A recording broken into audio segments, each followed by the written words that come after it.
Hello, beautiful people, and welcome to another episode of the Fab Chicks podcast. We are your hosts, Indy and Nicole. And today we have a special guest. I am so excited. Yes, let's welcome Fab Chicks community, Miss Keisa Moss, owner and founder of Moss Lounge, to the show. Thank you for having me. Yes, absolutely. Yes, so today we are in episode 2 of our InnovateHER series. Yes. Where we will be highlighting Black women entrepreneurs. Yes. So Black excellence all over the place. Yes. So let's go ahead and get started with Miss Keisa. So tell us and our listeners a little bit more about your brand. Okay, so my brand is called Moss Lounge, and I started my brand just based upon wanting to be involved in the wine industry. So I offer wine, as you can see. I have accessories. I have some wine stoppers, coaster sets with the holder included, and wine openers. And I also offer events and educational tasting experiences. Okay. Yes. Okay. So that's exciting. So just a little bit about your background. So we know that, okay, you started Moss Lounge, but what brought you there? Like, what inspired you? Because you've taken this thing a step further. Not only are you owner of Moss Lounge, but you are a certified level 2, Napa Valley certified, by the way, people. Yes. Wine expert, right? Yes, I am. So what prompted me and inspired me to just get involved in the wine industry? Because number one, I've always enjoyed a glass of wine. Mm. Always. I'm in my 40s, so I started drinking when I could start. We won't go through when. All right? So I started drinking when I could, and I just enjoyed the wine. And I wanted to just learn more about what was in it. Yeah. So I started doing wine tastings and just trying to research and understand more about it. Making my little cheese and crackers plate, which I learned later on that was called a charcuterie board. Yes. And at that time, I was like, let me get some cheese and crackers. That's what you're supposed to serve with, right? But I having full knowledge of everything. And then, of course, everybody came into a aha moment during the pandemic. So during my pandemic time at home completely, I wanted to do something else with my time versus just working on the job and praying and meditating, exercising every day because it wasn't a lot to do. So I decided to figure out something I could do where I wouldn't be concerned if I made a dime out of it. Okay. Didn't care about going into the business of making money. Just wanted to do something I enjoyed solely, just based on my passion and wanting to do that because my background has always been network marketing, sales, training, and support. So I know I'm comfortable with being in the front of the room, comfortable with speaking to anybody what I know a lot about. So then I just started. So I came out with wine accessories first, went through a full year of quality control, understanding what I wanted, what I would want to sell, what made sense to me on a more of a high caliber level. Right. So I started that, and then I was able to connect with a person where I could get my own bottle of wine, my own one varietal that I have. And then I wanted to still learn more about it. So then I learned I could really get education, get certification. So I went through my level 1 and my level 2. So I'm certified WSET in both levels. I'm preparing for my level 3. Okay. So that's going to be something I'm going to do next. Yes. Just keep my education going because it definitely changes. I always say, when education is applied, that hits differently. I love that. And it does. Yeah. And it really does because it's one thing just to just have something and just drink it. But when someone can explain to you the region, the soil that came involved in that, the harvesting, you really look at that. You literally will look at the glass differently. Yeah. And so that's the nutshell of it all. Oh, that's awesome. Okay, so you said something that really stood out for me, and I've literally heard this probably 3 times this week. Okay. That you decided to try to find something that you did not care if you made a dime. Yeah. Correct. And so it was very powerful for me to hear you say that. Because my husband and I talked about it last night. We met a lady at a restaurant bar. She literally said it on Thursday. And then he was talking to someone at church about that. Finding something that you honestly want to do, but you don't care if you make money from it.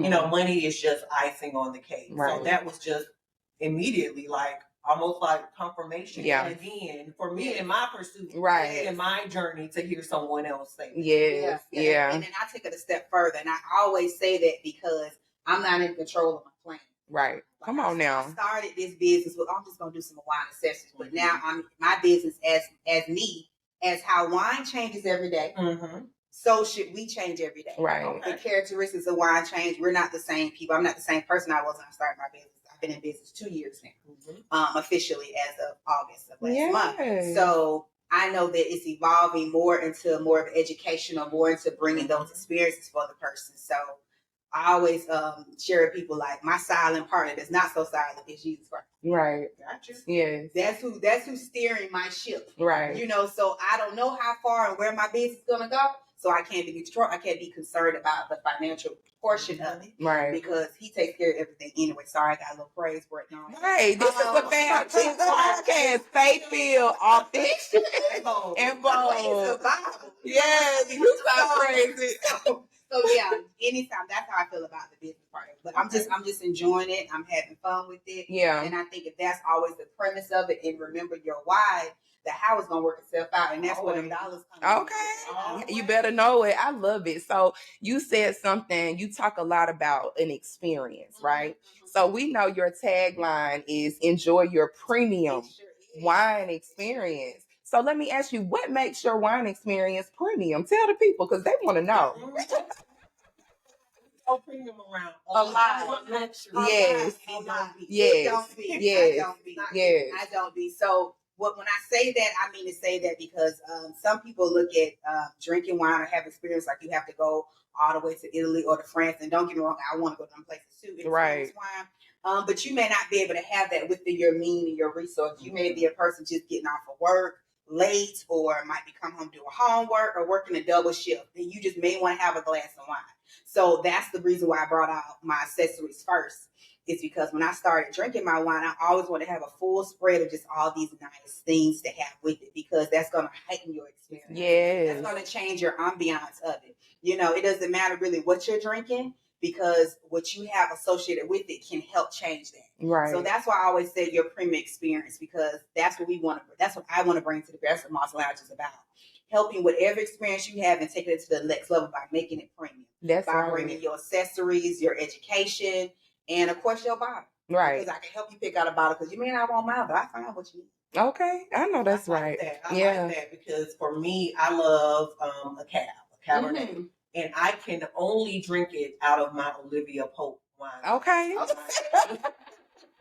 When I was at home during the pandemic, I did some research, and I'm like, I love the glass that she drank out of. Yeah. Scandal. Crate and Barrel had the official glass. Like, I guess they created this glass. Yeah. For that show. Wow. I can't drink out of no other kind of wine glass. Like, it don't even taste the same. Right. So right. The whole experience.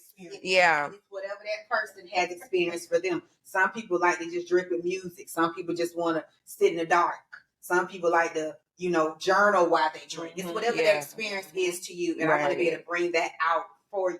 Yeah. Well, this is a great varietal, though. Let's not sleep on the varietal, people, because listen, let me tell you something. It's premium to me because it is a quality wine.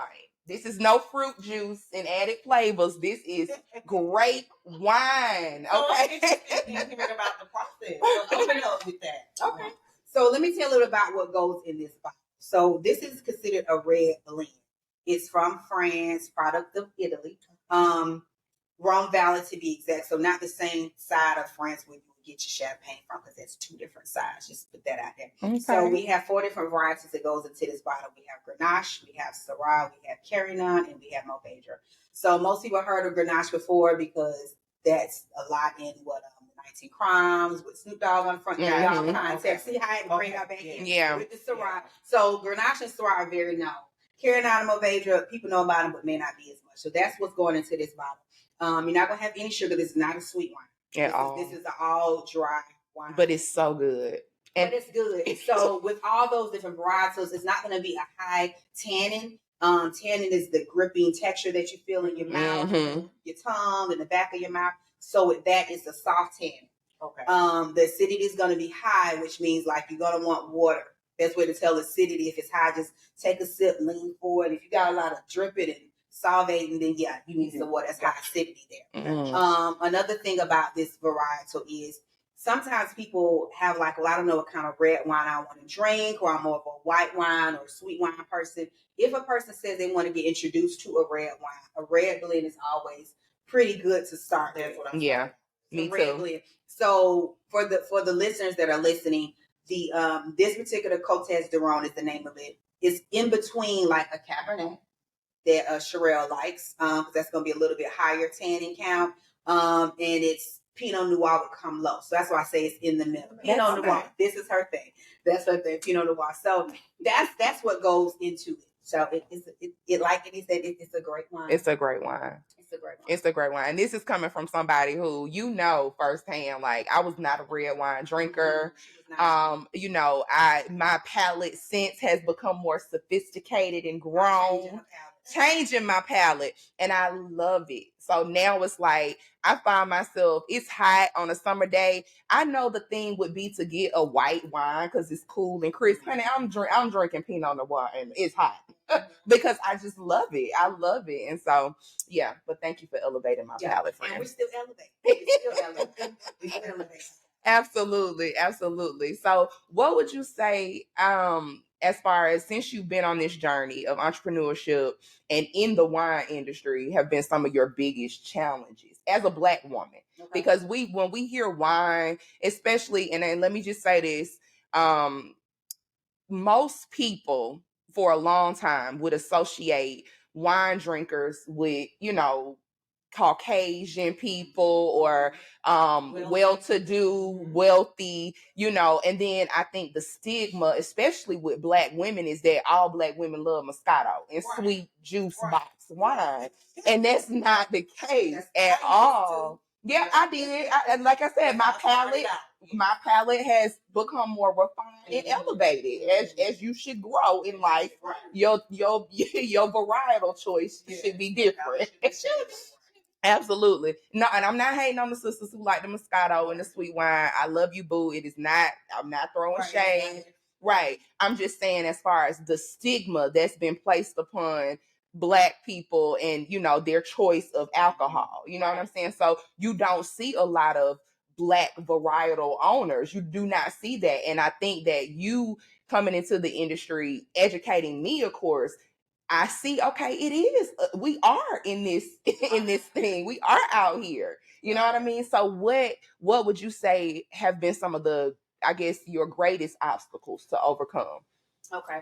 So I would say some of my obstacles have been, number one, breaking into that. Okay. Because in the wine industry, we're as Black, I'm just gonna remove the woman for the moment, just Black percentage, we're still under 2%. You know, there are a lot of, I mean, we definitely have moved up a lot, I would say, within the last 2 years I've been in the industry, because I've met a lot of women brand Black owners more.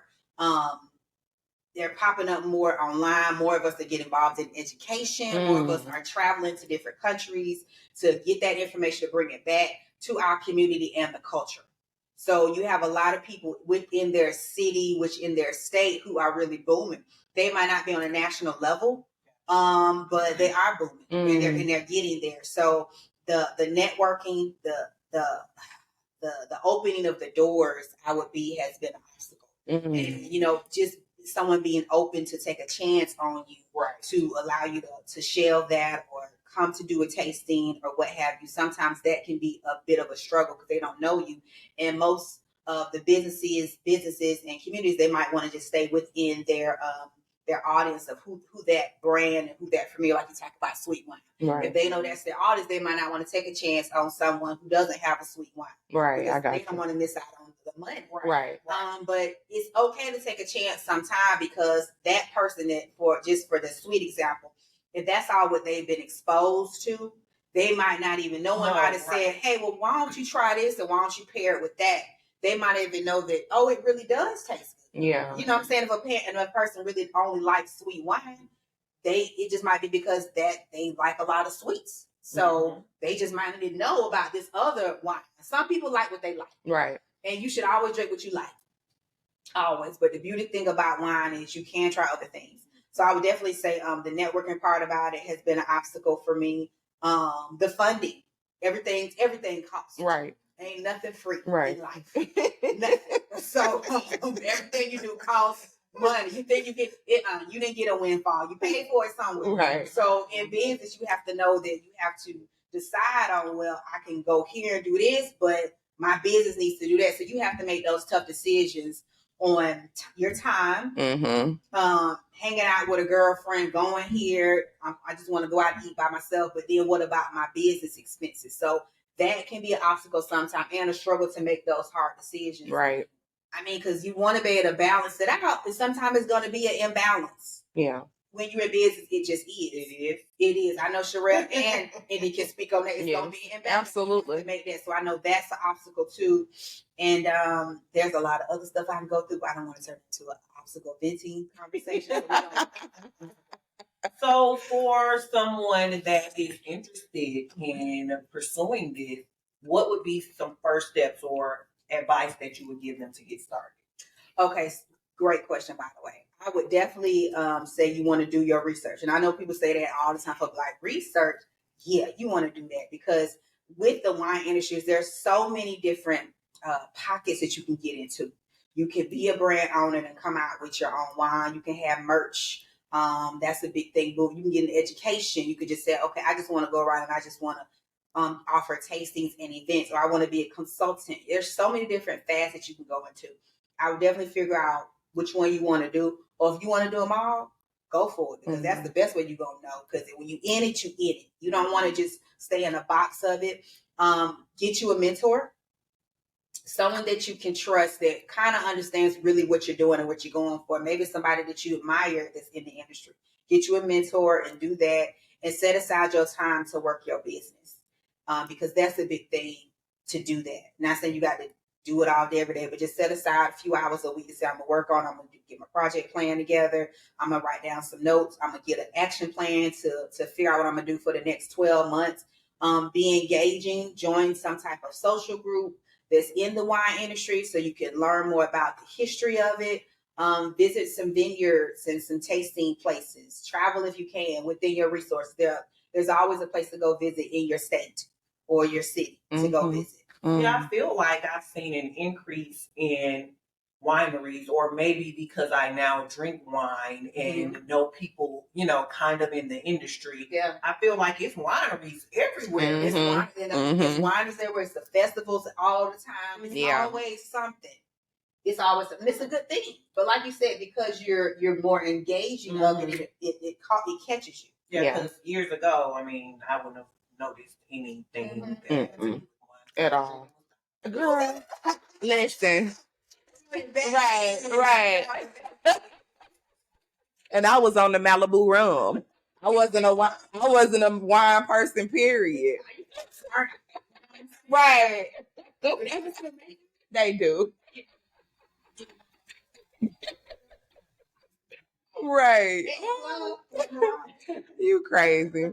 So let me ask you, so I know there's many different avenues that you've decided to go down as it pertains to your wine journey, from having your own varietal to having accessories to being a certified wine expert. What excites you the most? What is it that you are most passionate about? Wine education. Yeah. Hands down. Yeah. Hands down. We could tell. I'm the girl that's in the bed, not on social media, but I got my nightlight and I'm looking through some literature. I'm Googling stuff. I'm making notes as I learn. I'm listening to a wine podcast. I'm listening and watching some things on YouTube. I'm constantly pouring into myself with the wine because it's so much to learn. Yeah. And the more you learn, it's so invigorating. Yeah. It's a part of my self-care. Yeah.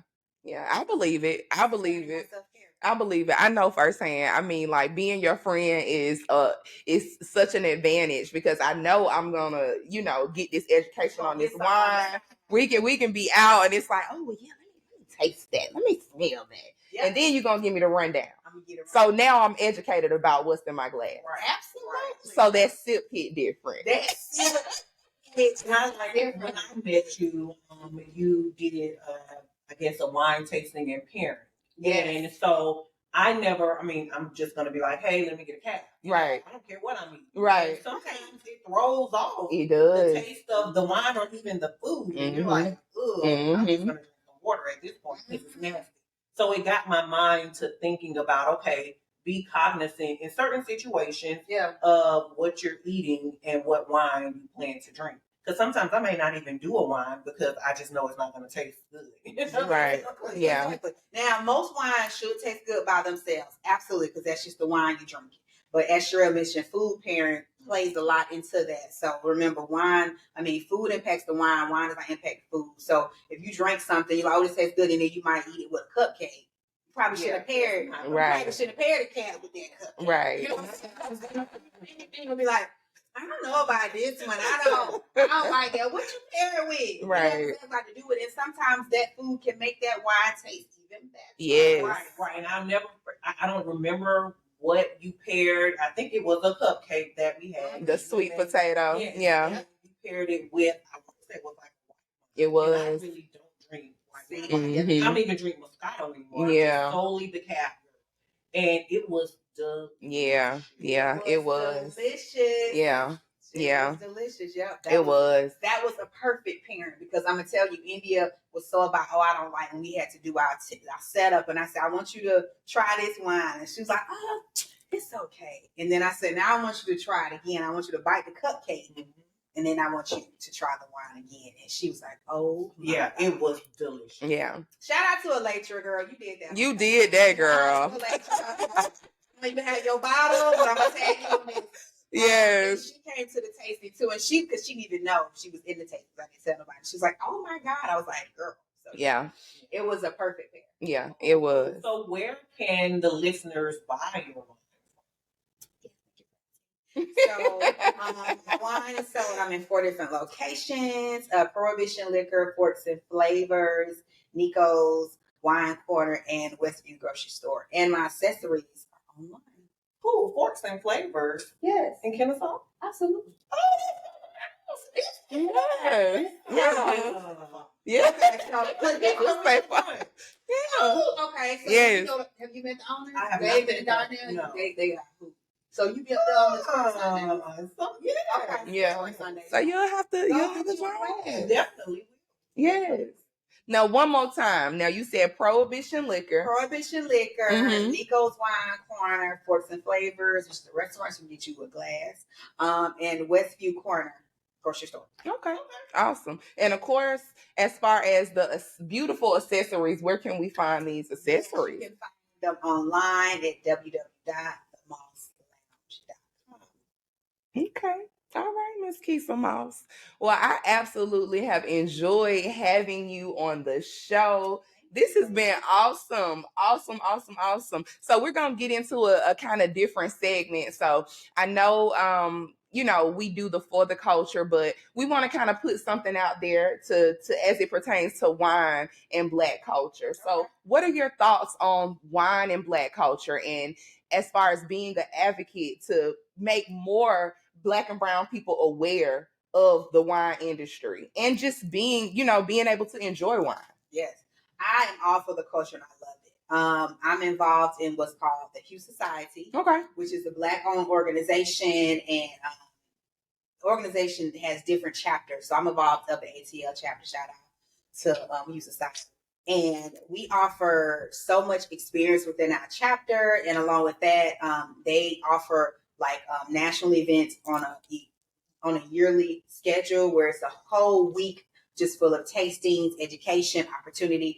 And what she does is she brings so much to us. Like I went to a beautiful Rioja tasting, which was amazing, from Spain. It's a red wine, red and white. I tasted 9 different varietals that day, samples of the Rioja. So I'm all about that, and I'm all about educating anyone that I see, especially our Black and brown. Yeah. Because some things we just don't know and have never been exposed. That's right. And I know I'm one of those people just did not know, didn't even know that was a thing. So I'm all about sharing it. I don't gatekeep. I'm all about sharing my information. Whatever I have, I will share it. Yeah. secrets don't make friends. So, and you can't get nowhere by yourself. Right. So I think our culture is evolving more. Yeah. Because there's more of us that are like, okay, let me show you how to do it. Let me show you what I did. Yes. And that's how we're going to evolve more and get more of a high percentage in this industry.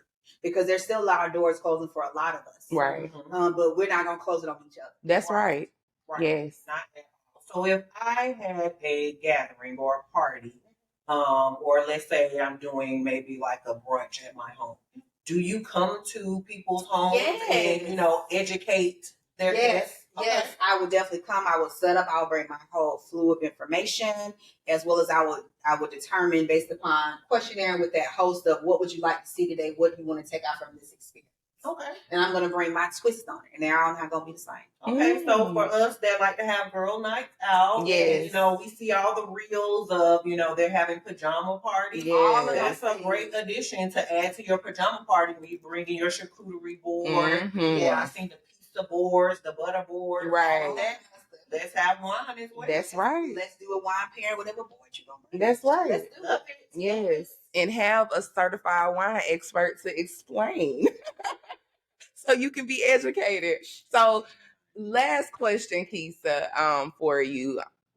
As far as your business, I know that this has been a journey for you because it's something that you're passionate about.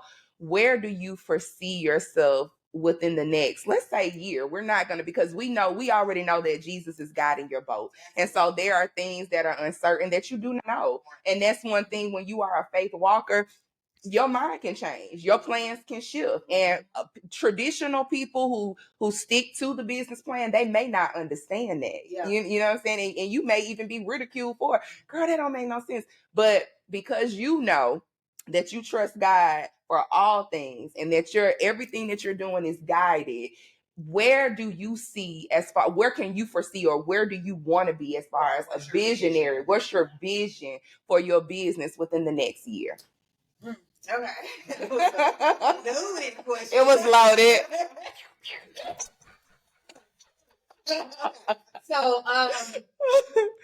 So where I see my business being in the next year is going to be, I definitely want to be WSET 3 certified within the next year. That's a big major goal because that's a lot of studying. So I'm not going to have any time to hang out. That's a lot of studying. And then I want to be able to be that person that offers, try not to say it what I said because I don't want to tell my goals, but on a grander scale of my wine experience. Yes. We'll say it as plain like that, a grander scale on my wine experiences. And that's all I can speak on. Okay. I can't speak on everything else because this thing's working. Yeah. Yes. And that's important because you have to know when it's time to speak and when it's time to be silent about things in business and do your work. So we definitely look forward to what Moss Lounge has coming soon and in store for the people. So we are super excited about it, and we just really appreciate you taking the time out to be on the Fab Chicks podcast today. Yeah, honor and grace the frame. Absolutely. All this black girl magic and just black excellence. We love it. We love it. We love it. Yes. Did you have anything else, Sherelle? I don't have anything else. It was very informative. And like I said, just, hearing more about your brand and what led you to even start your brand is what spoke to me. Yeah. I mean, superwoman. And on top of all of that, wife, mother, wonderful friend. I can attest to that. I'm so blessed. So, well, until next time, beautiful people, this has been the Fab Chicks podcast. And remember, God loves you, and so do we. And also, don't forget to follow us on social media. We are on Instagram at the Fab Chicks Podcast _ Yes. We're on Facebook at the Fab Chicks Podcast, and we are also on YouTube. Yes. Check out our YouTube. Yeah, everybody, they don't go to podcast platforms. Right. We are now on YouTube. Yes. And it's still the Fab Chicks Podcast. So yes. Absolutely. And you'll be able to actually see us because, for the listeners, we want to convert you into viewers so you can see your girls. Come hang out with us. Okay. Oh, and you know what? I forgot. So the donations, we really appreciate those who have taken the time out to donate to our outreach efforts. We will be in the streets next month. Today. Yes. So yeah, we decided to bring it inside, but so far we've had $225 in donations. Yes. So we've been able to buy sanitary napkins, yes, tampons, the toothbrush and toothpaste kits. right. Bags. Yes. So we are on a roll. Yes, we are. Still accepting donations.